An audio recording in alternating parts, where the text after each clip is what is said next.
Здравейте, приятели! Днес е 25 февруари и дойдох да си нагледам пчелите тук горе на горския пчелин и реших и да проверя това бедстващото семейство, което беше нападнато от белка. Изглежда доста добре. Тук в момента реших малко да го да му сложа запасче, за да може да си хрупа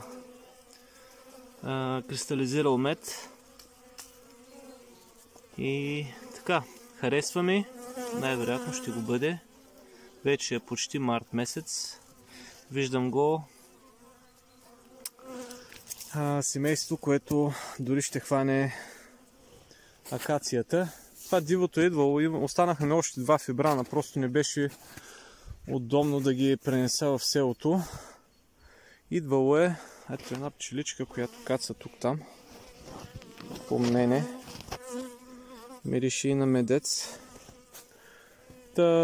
Не исках да рискувам, защото в студено време за мен лично, особено в минусови температури, семейства не би трябвало да се транспортират.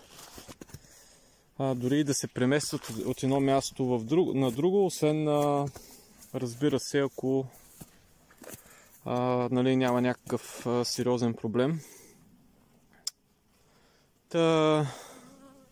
Останаха ми 2-3 фибрана, 2 фибрана още на този пчелин и смятам да иззимуват. Те вече вървим към края на зимата, все пак края на февруари. И ще ги оставя тук, макар че това е идвало. Ровело е и тук. Но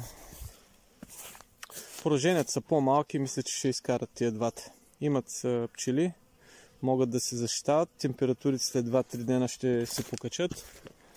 И така, общо взето благоприятна перспектива се очертава.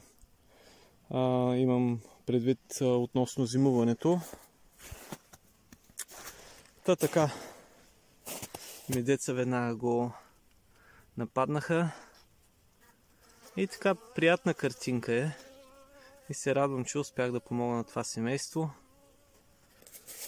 И така, това беше нашето второ видео от пчеларска ферма Генове.